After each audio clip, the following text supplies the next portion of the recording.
சம்ருத்திர்வா சபை பண்டித உச்சதே. நல்லா ரொம்ப அழகா உங்களுடைய காரியம் இதனாலதான் கெட்டு போகக்கூடாது. எதனாலன்னா சீதம் யஸ்ய கிருத்யம் ந விக்னந்தி சீதம் உஷ்ணம் பயம் ரதிஹி சம்ருத்தி அசம்ருத்தி. ஆறு விஷயங்கள் சொல்றாங்க. எந்த காரணம் கொண்டு உங்களுடைய காரியங்கள் இதனால கெட்டு போகிறது. மெயினா குளிர். எவனுடைய காரியத்தை குளிரோ வெப்பமோ அச்சமோ விளையாட்டோ செல்வமோ வறுமையோ தடைபடுவது இல்லையோ அவன் பண்ணினான். எதுவுமே அவங்களை பிளாக் பண்ணக்கூடாது. பத்ரிகாசம் போறோம் என்ன குளிர் 0 டிகிரி குளிரெல்லாம் வேண்டாமா வீட்டுதான் வரணும்.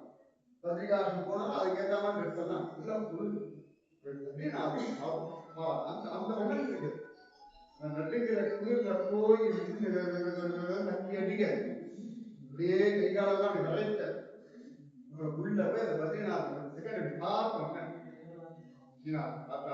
பத்ரி வணங்குதுமே அப்படின்றார் அம்மா திருமங்கையார். அந்த ஒரு மொமெண்ட் திருப்பதி 6 மணி நேரம் 7 மணி நேரம் நிக்கிறோம். ஆனா அந்த மொமெண்ட் தான் போய் நிற்கவாடா 7 மணி நேரம் வெங்கட்ரமணா கோவிந்தா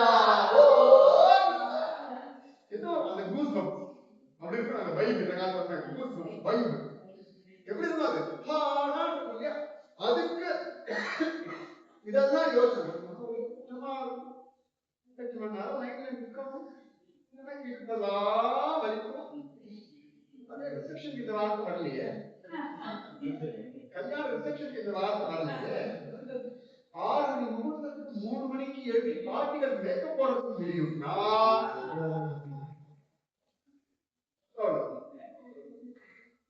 அது முடியும்னா இங்கே முடியாது.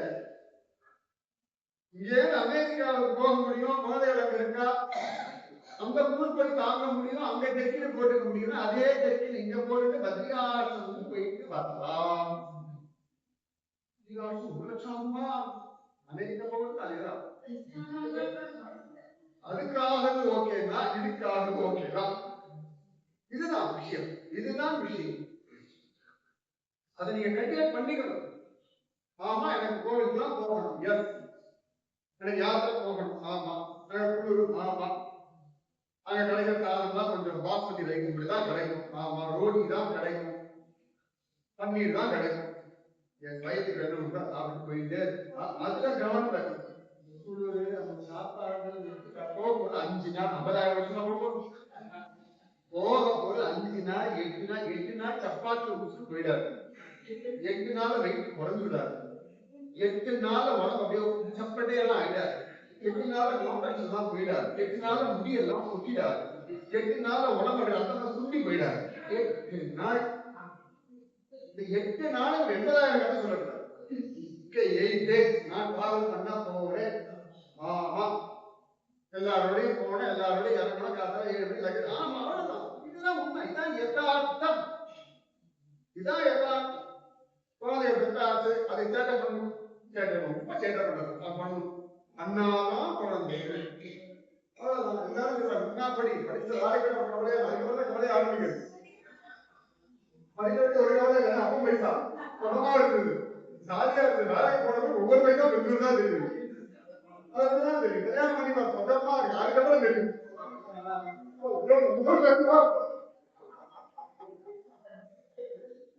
யாராவது பண்ணிக்கோ பண்ணிக்கோ அப்படின்னு இருக்கிறாரா? நான் பட்ட வேலை நீயும் படிக்கணும். சம்பிரதாயம். ஆமா எங்க சம்பிரதாயம் இப்படிதான்.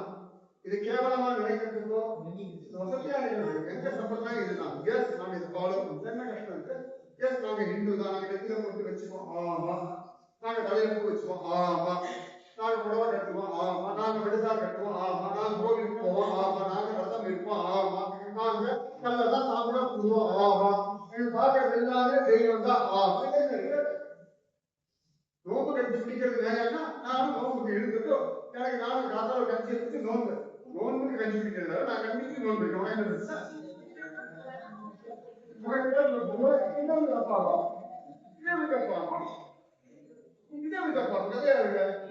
உனக்கு அந்த ராத்திரில ஒருத்தர் பிறப்பார். நான் கத்துறேன்னா எங்க கிருஷ்ணன் அந்த ராத்திரி பிறப்பேன். நானும் கோவிந்தாவோ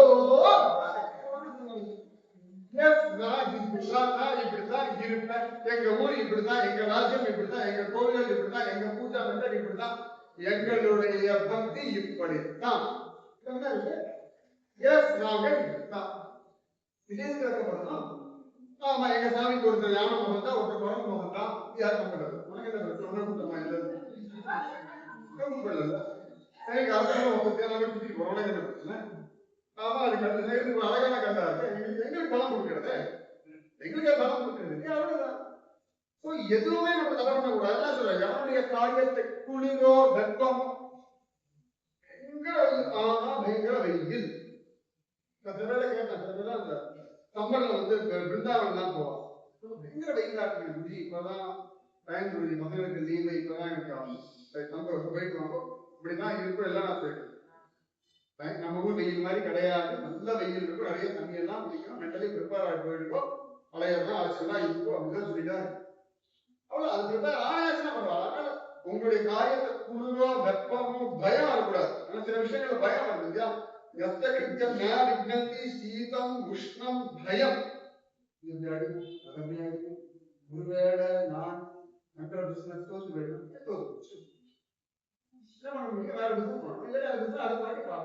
எல்லாமே ப்ராப்பரா போயிட்டு இருக்கா. பயத்தை கடந்துதான் போகணும், பயத்தை கடந்துதான் போகணும்.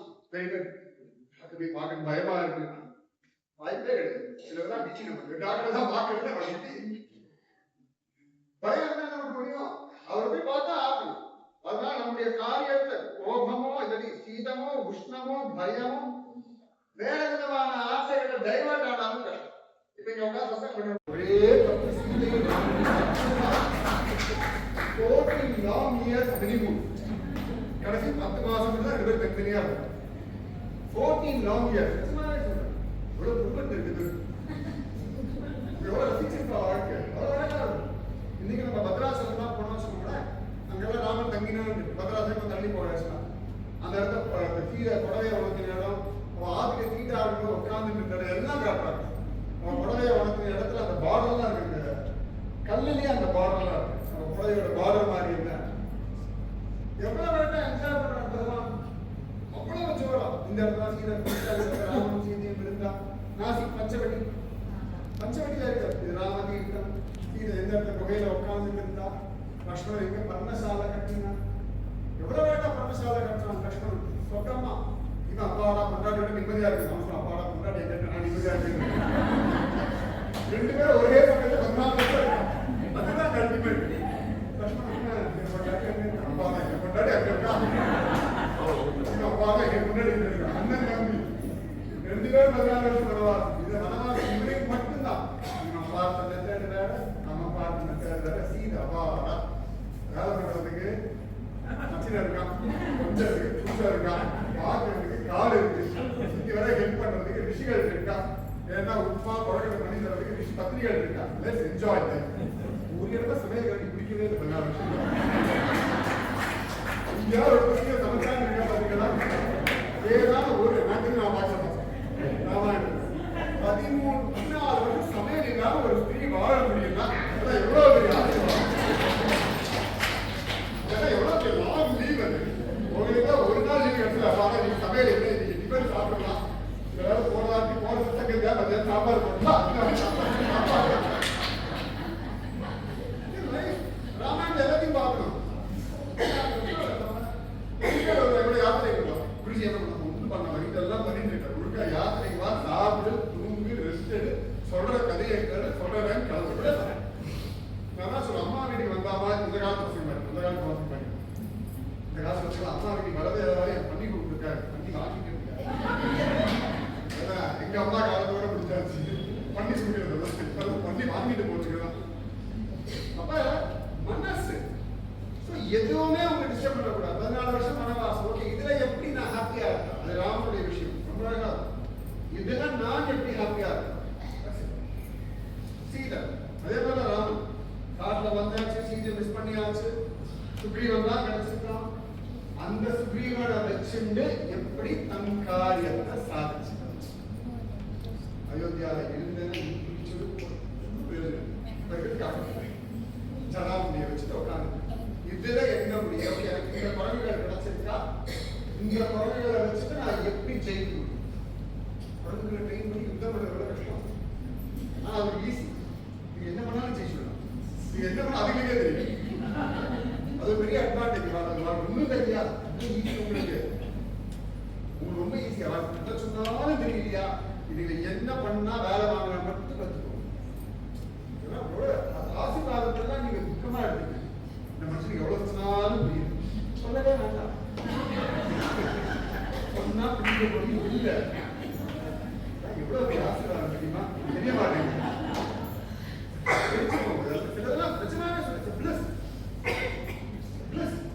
ஒண்ணுமில்லாத விஷயத்தான் ரொம்ப பூதாகரமா ஆக்கிட்டு அவசியமே கிடையாது. அவன் அந்த குரங்கினங்களை வச்சிருந்து அவ்வளவு அழகா ஜெயிக்கிறான். இத்தனை அழகான ஒரு மனசு. கிருஷ்ணன் பிருந்தாவனத்திற்கு மதுரா போன அப்படியே நாகரிகமா மாறிடும். அது வரைக்கும் மாட்டுக்கார பயிலா இருக்கும். மதுரா போன அப்படியே சிட்டி பாய் ஆகிடும். நடை உடை பாவனை எல்லாம் ஸ்டைல் மாறி போச்சு. பார்க்கலாம், யார் பார்க்கலாம், கூட வந்த யாதவர்கள் நந்தகோபாலாம் பார்க்கிறார். நேற்று வரைக்கும் ஹாய் ஹாய் ஹாய் ஹாய் அதே மாதிரி மதுரா ஹாய் ஹாய் ஹாய் அப்படின்னு மாட்டு புறவரையா கூப்பிடுவான். மதுரா வந்தவங்க அப்படியே வெளியிட்டார். நாடு அப்படியே மாறிட்டு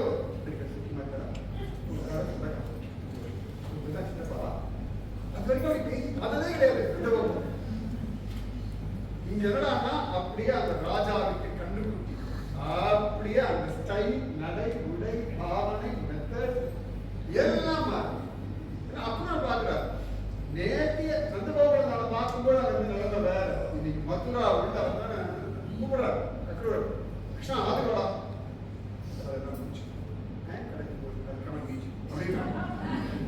நேற்று வந்தவன் சாப்பிட்டு சாப்பிட்டு எல்லாம் சொல்லிக்குமா. அப்ப பேசுற மெத்தடே வேற. இங்க மதுரா உள்ள வந்த உடனே கம்சனை வதம் பண்ணணும்னா பகவானோட முகமே அப்படி மாறும். சினிமா தான் பாவமா இருக்கிறது திடீர் அப்படி சேஞ்ச் ஆகணும். அந்த ஸ்கிரிப்ட் அப்படியே அந்த ஸ்லோகங்கள் அந்த வார்த்தைகளே அத்தனை ஒண்ணு யசோதை கிட்ட பேசுற மாதிரி இந்திரன் கிட்ட பேச மாட்டான். யசோதை கிட்ட நான் சாப்பிடமா, நான் வந்து திங்களமா கண்டெல்லாம் கசக்கிறேன். இந்திரன் வரும்பொழுது பகவானுக்கு தான் உட்காந்து என்ன அந்த கம்பீரியமா அந்த கால்களை காலை போட்டுட்டு அந்த மாட்டுக்காரை வச்சு அந்த கையை கீழே வச்சுட்டு ராஜா மாதிரி பண்ணாரு. ராஜகோபால் வந்து உட்காந்து குச்சி மாடு வைக்க நினைச்சா ஒன்னு அடிக்கிறதுன்னு வச்சிருக்கிறாங்க. ரொம்ப அழகா இருக்கு. வேர்டே மாறு பாகவதத்துல இந்திரன் பிரம்மதேவர்கிட்ட பேசும்போது பிரம்மதேவர் பண்ணிட்டு நாலு ரொம்ப பண்ணிட்டு கிண்டலா பேசும். அதே நாரதத்தை பேசுறது வேற, அக்குரத்தை பேசுறது வேற, கம்சனத்தை பேசுறது எல்லாமே பகவான் சொல்லிருக்காங்க. என்ன சிச்சுவேஷன் இருக்கட்டும், எல்லாமே கம்ஃபர்டபுளா இருக்கட்டும், எதுவுமே கம்ஃபர்டபுளா இல்லாம இருக்கட்டும், உங்க லட்சியம் ஆரம்பம். அதுதான் பண்டிதருக்கான லட்சணம். சிவராஜெல்லாம் பார்த்தாங்க ரொம்ப வெட்டியா சுவாமியே ஏசி அவங்க ஏசி கொடுத்தாங்க. நான் ஃபர்ஸ்ட் ஏசி பார்த்து அவர்கிட்ட தான் வேற யாரையும் பார்க்க. அப்புறம் இப்ப நிறைய கோவில வந்தாச்சு. தப்பு கிடையாது. சுவாமிக்கு ஏசி போடலாமா அப்படின்னு சுவாமி போய் பட்டை போலாம் தப்பு கதையா இருக்கு. இப்ப நான் எங்காவது ஏசி போட்டுருக்கேன், கடைக்காரி வந்தா ஏசி எல்லாம் போடக்கூடாது. நம்ம ஏசி போட்டு அவங்க வந்து அவளுக்கு செஞ்சு காத்துலாம் அதெல்லாம் எடுக்க முடியாது. அதனால உங்க லட்சியம் ஹாப்பினஸ், உங்க லட்சியம் சமாதானம், உங்க லட்சியம் நிம்மதி, உங்க லட்சியம் பகவத் அனுபவம். பகவத் அனுபவம்னாலே ஹாப்பினஸ். பகவான் துக்கம் கிடையாது, பகவான் துக்கம் கிடையாது, பயம் கிடையாது, குழப்பம் கிடையாது, சந்தேகம் கிடையாது, ஏமாற்றம் கிடையாது. பகவான் கம்ப்ளீட் ஹாப்பினஸ் இந்த பேக்கேஜ். அப்போ பகவத் அனுபவம்னா அதான் பிரசாதம் நல்லா இருக்கு. பிரசாதம் பாவமா இருக்காது. ஏன்னா ஒரு கோவில பாவ காப்பீட்டு கொடுக்குறாங்க. இங்க வேகம் ஏதாவது கோவில கஷாயம் கொடுக்குறாங்க. உங்களுக்கு கஷாயம் அவனுக்கு கொடுத்துட்டு போனாலும் பத்தாவது ஸ்பெஷலா கஷாயம் கொடுக்குறாங்க. நடக்கவே கிடைக்காது. ஜெகநாதன் கஷாயம் கொடுப்பாரு. அது வாங்குறது அவ்வளவு கஷ்டம். ஜெகநாதனுடைய மகாபிரசாதம் ஈஸியா வாங்கினா ஜெகநாதனுக்கு இந்த அனவசார காலம் 14 days குவாரண்டைன் ஒரு கஷாயம் கொடுப்பான். கிடைக்கவே கிடைக்காது. அந்த மருந்து ரொம்ப தூரம் எனக்கு கிடைச்சிருக்கேன் சொல்றேன். பத்மநாபனுக்கு யாத்திரை எல்லாம் குடிச்சுட்டு வந்தோன்னு ஃப்ரெண்டு ஒரு பீஸ் எல்லாம் குடிச்சுட்டு வந்தோன்னு அவனுக்கு ஒரு கஷாயம் கிடைக்காது. அது பார்த்தோம்னா அவனுக்கு கன்னிமாங்க கிடைச்சிடும், பிரசாதம் கிடைச்சிடும். பகவானே ஹாப்பியாக தான் இருக்கு வச்சிருக்கேன். ஸோ எந்த காரணத்தை கொண்ட சிச்சுவேஷன் எப்படி மாறினாலும் கண்ணுக்கு தெரிஞ்ச விஷயம் நடக்கிறதுக்கு வாய்ப்பே இல்லைன்னா கூட இது நடக்கணும், இது வேணும், இது என்னுடைய தேவை. இதெல்லாம் கிடைக்குமான்னு தெரியாது. என் விதிப்படி நடக்கட்டும். அப்ப ஏங்க விதிப்படி நடக்கணும்னா அதுக்கப்புறம் மேல பேசவே கூடாது. விதிப்படி என்ன நடக்கிறதோ எல்லாம் பகவான் அதான் விதிப்படி. கருணாவில் எது பண்றதுன்னா ரைட் எல்லாம் சுவாமிக்கு தெரியும். அவன் என்ன கொடுக்கிறானோ நடப்பதெல்லாம் நாராயணன் செயல். அதான் சரணாகி. எஸ்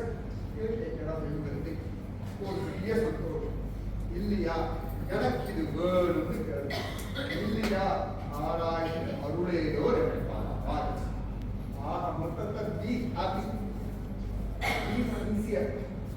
சந்தோஷமா ஹெல்தியா எத்தனை நாள் வாழ்க்கணும் தெரியாது. அது என்னெல்லாம் பகவான் கொடுக்கிறான் எல்லாத்தையும் ஆனந்தம் அனுபவிக்கும். ஆண்டாலே சொன்னாலே சூழனமே தோல்வளையை தோலை சிரிப்பு பாடமே என்றே பல்கணம் யாமையோம் ஆடை ஒழுங்குவோம் அதற்கு பார்த்தோடு பால்சோறு கூட நெய் பெய்து நெய் பெய்து நெய் விடுவது நெய் தெரிச்சுல நெய் பெய்து பால்சோறு மூட நெய் பெய்து அது முழங்கதான் வைப்பாங்க. அப்படி எடுத்தா நெய் வழியணும். கிருஷ்ணா ரேஞ்சு கேட்கணும், உங்க ரேஞ்சு கேட்க கூடாது. கிருஷ்ணா ரேஞ்சு கேட்கணும். கிருஷ்ணா எனக்கு பத்திரிகாசம் தான் போகணும். நான் அப்படிதான் கேட்டுருக்கேன். பஞ்சாபத்துல மினிமம் ஹிமாலயா நான் போகணும். எனக்கு ஹிமாலயா எனக்கு பிடிச்சிருக்கு. ஆசிகாரி ஒத்துக்கணும், உள்ள ஒத்துக்கணும், மசாலா ஒத்துக்கணும், யாராவது கிளம்பணும், வாங்க கூட்டிட்டு போயிட்டு எனக்கு போகணும். உங்களுக்கு என்ன வேணும்? இதுதான் சொல்றது. சீதமோ உஷ்ணமோ கோபமோ பயமோ உங்களுடைய லட்சியத்தை தடை செய்யக்கூடாது. தயக்கம் அவசியம் இல்லை. அதனால அழகான இந்த வாழ்க்கை இதை ஜோர மிஸ் பண்ணா யஸ்ய கிருத்யம் ந விக்னந்தி சீதம் உஷ்ணம் பயம் ரதி சம்ருத்தி அசம்ருத்தி சவை பண்டித உச்சி. So focus. எனக்கு நல்ல பேசவும் தெரியும். நல்லா பூஜை டெய்லி கோவில் நல்லா சத்சங்கம் பணம் கொடுக்கணும். ஆரோக்கியமா நினைச்ச சமயத்தை யாத்திரை போகணும். குடும்பத்தை நீங்களாக சந்தோஷமா இந்த கேட்டு முடிச்சுட்டு போகும்போது ஆக சொல்றது அந்த ஆளும் பரவாயில்ல. எனக்கு என்னோட டெம்பரரி எமோஷன். அந்த சண்டை, அந்த வாக்குவாதம், அந்த கோபம், இந்த அழுக எல்லாமே டெம்பரரி. எதுவுமே மனசு ஏற்றிக்கப்படாது. எதையும் மனசு ஏற்றிக்கப்படாது. டென்ஷன் இருக்கு பரவாயில்ல. ஒரு டென்ஷன் ஆகிக்கும் தனியாக ஒரு டென்ஷன் மதம்னா நம்ம அதனால ஊருக்கு போகிற எடுத்து வச்சு இன்னைக்கு நான் பைசா கட்டணை யாத்திரைக்கு சொல்லிடும். அவர் ஏன் டென்ஷன்ல இருக்கா? இப்போ போய் பணத்தை எப்படி கேட்கணும்? இதுக்காக அவர் டென்ஷன்லேயே இருந்துட்டு இருப்பான். அவர்தான் இங்க புரிஞ்சுக்கணும். வாழ்க்கை இப்படித்தான். எல்லாருடைய வாழ்க்கையில் எல்லா விதமான சவால்கள், உடம்புக்கு அசௌகரியம் வர்றது, சூழ்நிலைகள் மாறுறது, நமக்கு விரோதமாக நடக்கும், எல்லாமே இது எல்லாம் தாண்டிதான் இந்த வாழ்க்கையானது நடை. இதுக்கு நடுவில் தான் ஹாப்பி ஹாப்பி. சிங்கம் இருக்கிற காட்டில் தான் மான் வாழ்ந்தாகணும். ஆப்ஷனே கிடையாது. தூக்கணான் கூட அதை பார்த்து பார்த்து கட்டினாலும் பாம்பு வந்து முட்டை எடுக்க தான் ட்ரை பண்ணணும். இவ்வளோ அழகாக கட்டிங்க, பாம்பு எடுத்துக்கலாம் இருக்காது. அதுக்கு வேண்டிய அதுக்கு கூட்டை பற்றி கவலையே இல்லை. கூட்டுக்குள்ள எனக்கு வேண்டியது இருக்கா? சிம்பிள் சிம்பிள், அவ்வளோதான். அதுக்கு வேண்டியது அது ஃபோக்கஸ். உங்களுக்கு வேண்டியது இதுதான். ஆரோக்கியம், சமாதானம், நிம்மதி, திருப்தி, சந்தோஷம், தெய்வம் இருக்கிற வரைக்கும் ஜாலியாக போகும்போது ஜாலியாக போகும்போது ஜாலியாக பிரிச்சுட்டே இதை பார்த்து பிரிச்சுட்டே பார்த்துட்டு அப்படியே கிளம்பி நான் போனா உட்காந்து நான் போனாதான் தெரியும், இப்போ தெரியும்.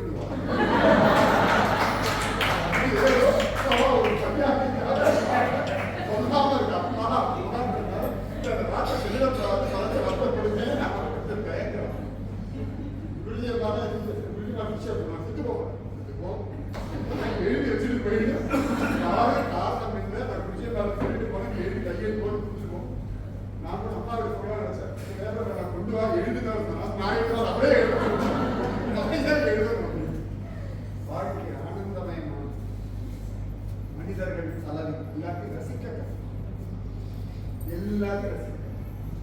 உங்களுடைய விஷயங்கள் மற்றவர்களுக்கு எப்படி தெரியணும், எவ்வளவு தெரியணும், இதுதான் அறிவிற்கான இந்தியில் அறிவிற்கான அறிவில்லைன்னு என்ன சொல்றாரு, நிறைய சொல்றாரு. அதனால அறிவு இருக்கா அப்படின்னா உங்க விஷயம் எப்படி பண்ணிக்கலாம், எதுவும் உங்களுக்கு டிஸ்டர்ப் பண்ணக்கூடாது.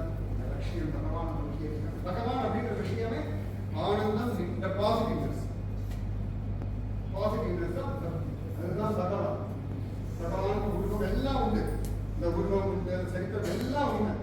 மெயினா பகவான் அப்படின்னு ஜெனரலா இருக்கு பரமானந்தம், பெரிய ஆனந்தம். அதனாலதான் ராமானுஜன் இவ்வளவு கஷ்டத்துல சந்தோஷமா இருந்தார். சங்கரர் அவ்வளவு கஷ்டத்துல சந்தோஷமா இருந்தார். சைத்தன்ய மகாபுரம் அவ்வளவு கஷ்டத்துல சந்தோஷமா இருந்தார். வேதவியாசர் அவ்வளவு கஷ்டத்துல மகாபாரதம் எழுதினார், பாகவதம் எழுதினார், அவ்வளவு டிராவல் பண்ணார். எல்லாருடைய லைஃப்லயும் இது எல்லாமே உண்டு.